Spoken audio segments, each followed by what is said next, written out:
श्रीगणेशाय नमः। लक्ष्मीनारायणस्तोत्रम्। ॐ अस्य श्री लक्ष्मीनारायणकवचस्य शिवऋषिः त्रिष्टुप्छन्दः श्रीलक्ष्मीनारायणदेवता श्रीं बीजं ह्रीं शक्तिः ॐ कीलकं भोगापवर्गसिद्ध्यर्थे पाठे विनियोगः। अधुना देवि वक्ष्यामि लक्ष्मीनारायणस्य ते कवचं मन्त्रगर्भं च वज्रपञ्जरकाख्यया। श्रीवज्रपञ्जरं नाम कवचं परमाद्भुतं रहस्यं सर्वदेवानां साधकानां विशेषतः। यं धृत्वा भगवान् देवः प्रसीदति परः पुमान् यस्य धारणमात्रेण ब्रह्मालोकपितामहः। ईश्वरोऽहं शिवो भीमो वासवोऽपि दिवस्पतिः। सूर्यस्तेजोनिधिर्देवे चन्द्रमास्तारकेश्वरः। वायुश्च बलवाल्लोके वरुणो यादसां पतिः। कुबेरोऽपि धनाध्यक्षो धर्मराजो यमः स्मृतः। यं धृत्वा सहसा विष्णुः संहरिष्यति दानवान्। जघान रावणादिश्च किं वक्ष्येऽहमतः परं। कवचस्यास्य सुभगे कथितोऽयं मुनिः शिवः। त्रिष्टुप्छन्दो देवता च लक्ष्मीनारायणो मतः। रमाबीजं पराशक्तिस्तारं कीलकमीश्वरे। भोगापवर्गसिद्ध्यर्थं विनियोग इति स्मृतः। पूर्णेन्दुवदनं पीतवसनं कमलासनं लक्ष्म्याश्रितं चतुर्बाहुं लक्ष्मीनारायणं भजे। अधुना देवि वक्ष्यामि लक्ष्मीनारायणस्य ते कवचं मन्त्रगर्भं च वज्रपञ्जरकाख्यया। श्रीवज्रपञ्जरं नाम कवचं परमाद्भुतं रहस्यं सर्वदेवानां साधकानां विशेषतः।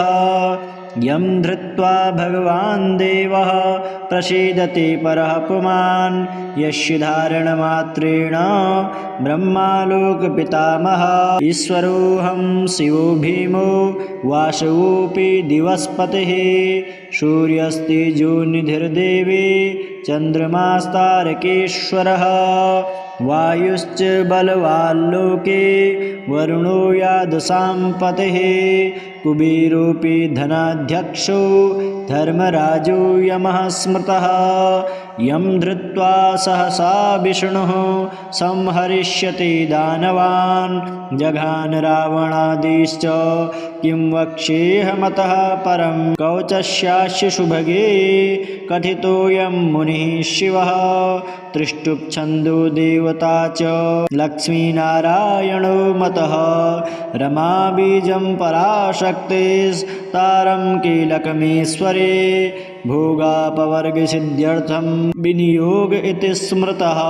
पूर्णेन्दुवदनं पीतवसनं कमलासनं लक्ष्म्याश्रितं चतुर्बाहुं लक्ष्मीनारायणं भजे। अधुना देवि वक्ष्यामि लक्ष्मीनारायणस्य ते कवचं मन्त्रगर्भं च वज्रपञ्जरकाख्यया। श्रीवज्रपञ्जरं नाम कवचं परमाद्भुतं रहस्यं सर्वदेवानां साधकानां विशेषतः। यं धृत्वा भगवान् देवः प्रसीदति परः पुमान् यस्य धारणमात्रेण ब्रह्मालोकपितामहः। ईश्वरोऽहं शिवो भीमो वासवोऽपि दिवस्पतिः। सूर्यस्तेजोनिधिर्देवे चन्द्रमास्तारकेश्वरः। वायुश्च बलवाल्लोके वरुणो यादसां पतिः।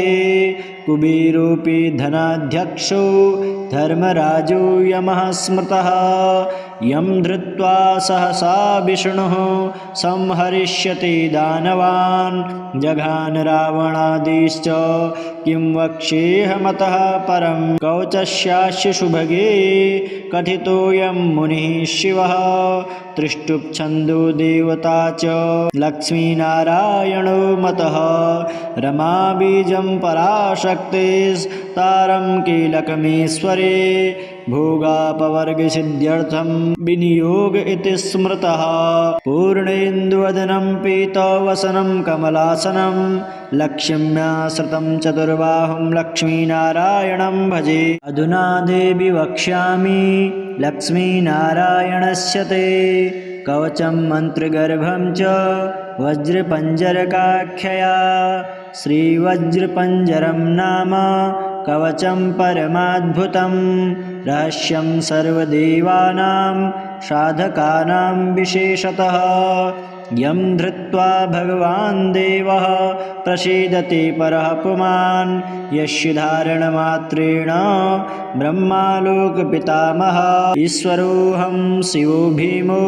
वासवोऽपि दिवस्पतिः सूर्यस्तेजोनिधिर्देवी चन्द्रमास्तारकेश्वरः वायुश्च बलवाल्लोके वरुणो यादसां पतिः कुबेरोऽपि धनाध्यक्षो धर्मराजो यमः स्मृतः यं धृत्वा सहसा विष्णुः संहरिष्यति दानवान् जघान रावणादिश्च किं वक्ष्येऽहमतः परं कवचस्यास्य सुभगे कथितोऽयं मुनिः शिवः त्रिष्टुप्छन्दो देवता च लक्ष्मीनारायणो मतः रमाबीजं पराशक्तिस्तारं कीलकमीश्वरे भोगापवर्गसिद्ध्यर्थं विनियोग इति स्मृतः पूर्णेन्दुवदनं पीतवसनं कमलासनं लक्ष्म्याश्रितं चतुर्बाहुं लक्ष्मीनारायणं भजे।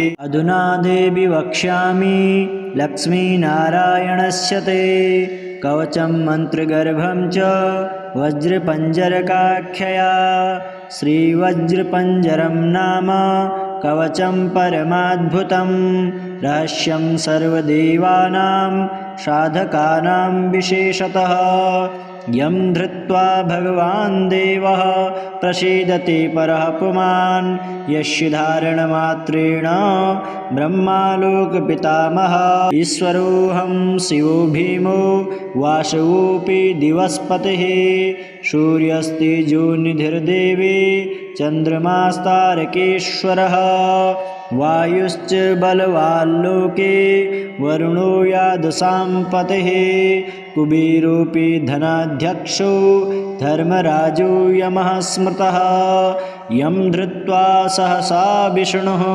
संहरिष्यति दानवान् जघान रावणादिश्च किं वक्ष्येऽहमतः परं कवचस्यास्य सुभगे कथितोऽयं मुनिः शिवः त्रिष्टुप्छन्दो देवता च लक्ष्मीनारायणो मतः रमाबीजं पराशक्तिस्तारं कीलकमीश्वरे भोगापवर्गसिद्ध्यर्थं विनियोग इति स्मृतः पूर्णेन्दुवदनं पीतवसनं कमलासनं लक्ष्म्याश्रितं चतुर्बाहुं लक्ष्मीनारायणं भजे। अधुना देवि वक्ष्यामि लक्ष्मीनारायणस्य ते कवचं मन्त्रगर्भं च वज्रपञ्जरकाख्यया श्रीवज्रपञ्जरं नाम कवचं परमाद्भुतं रहस्यं सर्वदेवानां साधकानां विशेषतः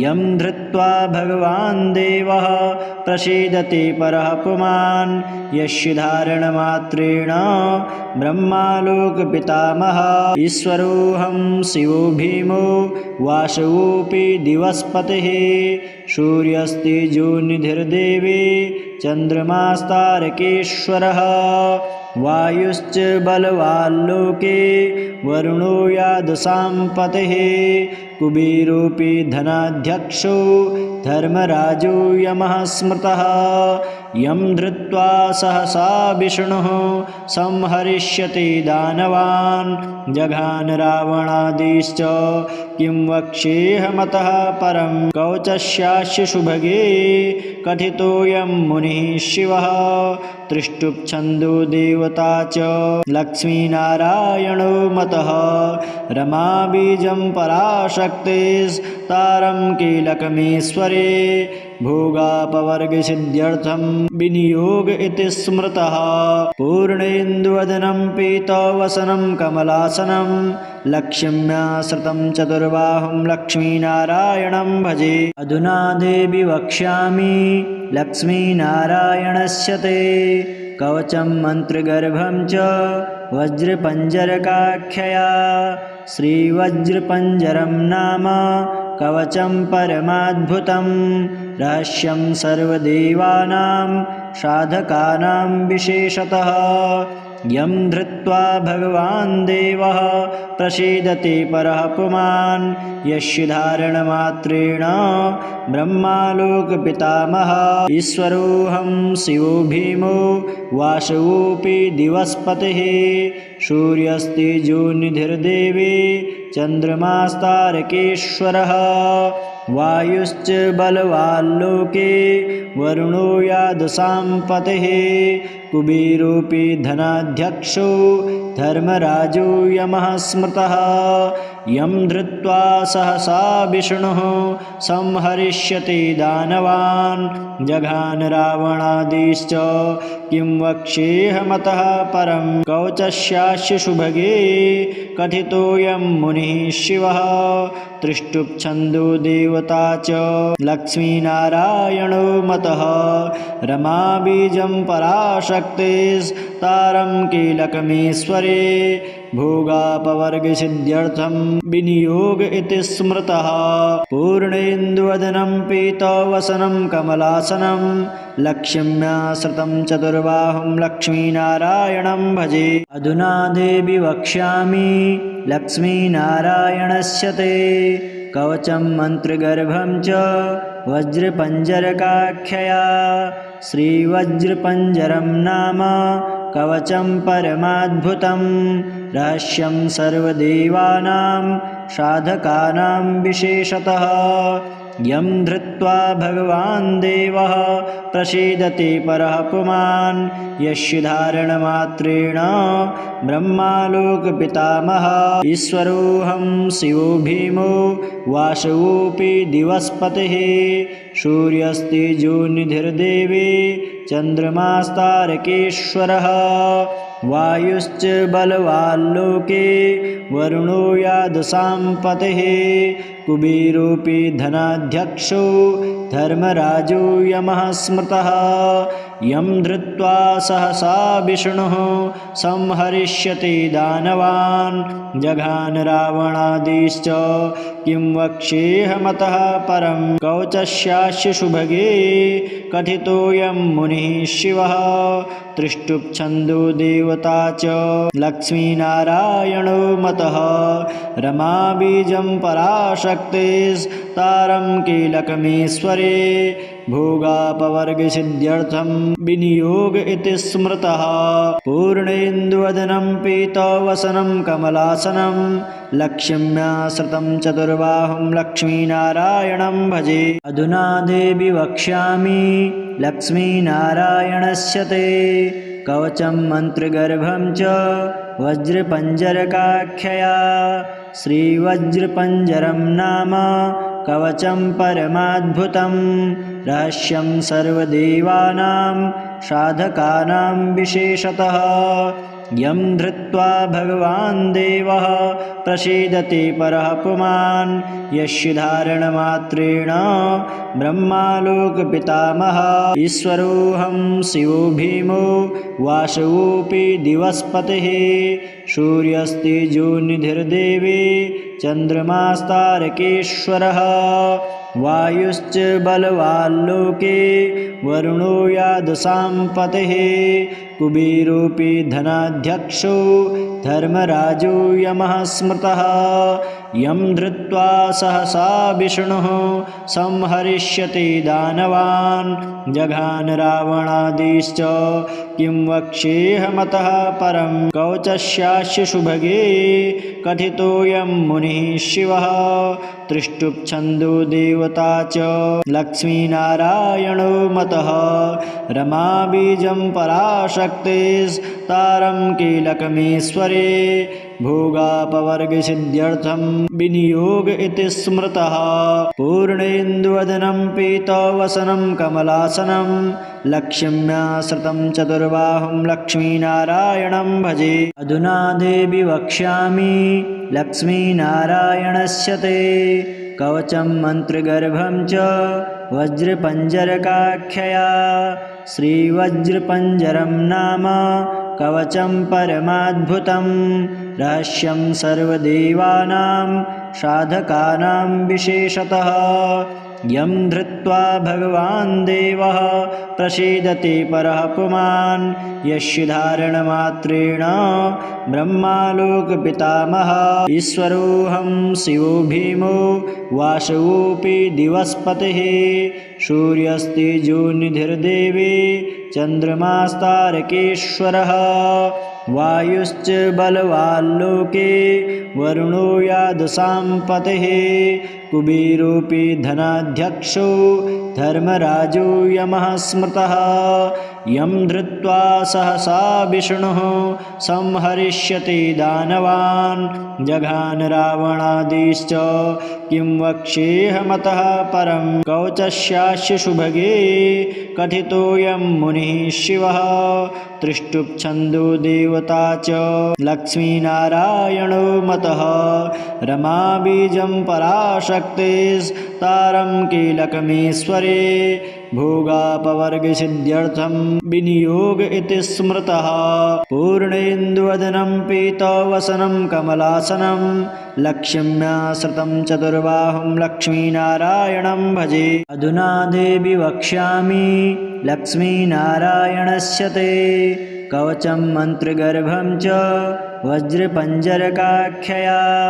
श्रीवज्रपञ्जरं नाम कवचं परमाद्भुतं रहस्यं सर्वदेवानां साधकानां विशेषतः।